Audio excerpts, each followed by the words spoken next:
right, guys, we need to talk. Ever since I started talking about the idea of the three archetypes, rugged, refined, and rakish, there's been some confusion about the rakish archetype in particular and exactly what that means and how it's embodied and what it looks like. And so today I want to clear that up a little bit. So let's do this.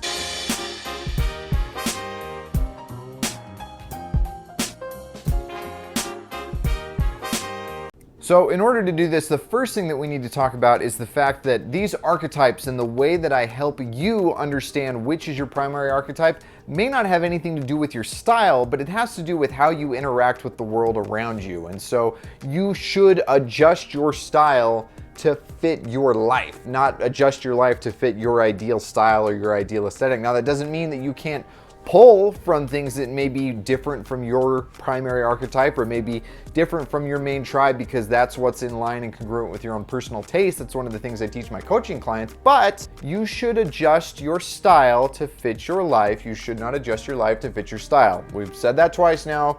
Hopefully that point takes. Now, expanding on that, let's talk about the rakish archetype, because essentially what that is in order for you to have an element of the rakish archetype within you, you have to be comfortable getting attention. You have to be comfortable having some of that attention be negative and some of it be positive, but you can't just be content to blend in. And the way that you stand out is entirely up to you. And so I think a lot of times when guys think about what the rakish archetype is typified by or defined by, you think about crazy things like Tyler Durden from Fight Club and the wild stuff that he wears, or Johnny Depp in Alice in Wonderland with his orange hair and his giant eyelashes, or anything that just goes totally above and beyond and in your face. And that's what we think of when we think of the rakish.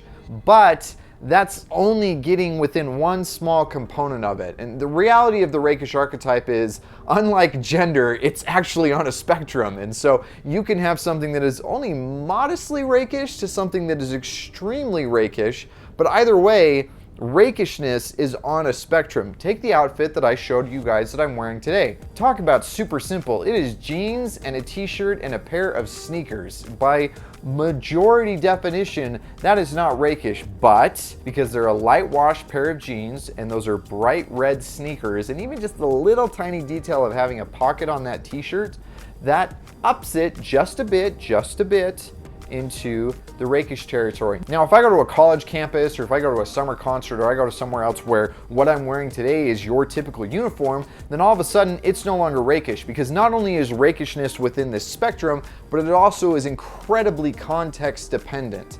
And so depending on what other people around you are wearing, you can have the exact same outfit and have it be very rakish, very far on this side of the spectrum, or completely on this side or completely off this edge of the spectrum where it's not anymore. Take something like a black suit with a black tie. You wear that to a funeral in which everybody is wearing a black suit with a black tie, and it's not rakish at all. It's very much blending in. It's not drawing attention to yourself or anybody else. However, if you do what I did, which is wear a black suit to a black tie to a funeral in which nobody else is wearing suits, then all of a sudden that becomes rakish. And I wish that I would have thought about that when I attended this funeral that I went to a couple weeks ago, because then there was more attention on me instead of on the grieving family because of the way that I looked and the way that I dressed. The outfit was the same, but the context is what changed. And so that is what changed it from being not even on the spectrum of rakishness at all to being pretty healthy in that dose of rakishness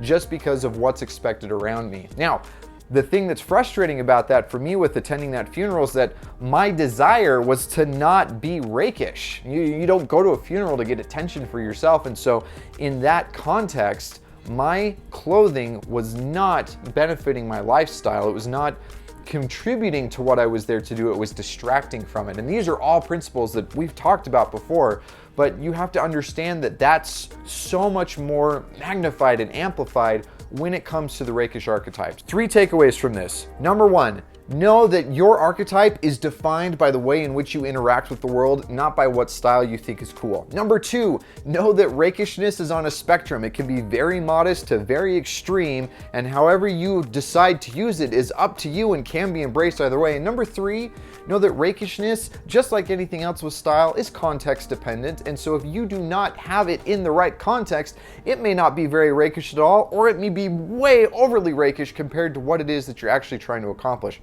So if you factor in those 3 things, then you'll get your rake style dialed, and it will always be an asset to you instead of a liability. Now, if you don't know what I mean when I say terms like rugged, refined, and rakish, go check this out right here. If you want to watch more videos like this one, go ahead and watch this right here. And as always, you guys, this is a community. I want to hear what you have to say about those 3 principles.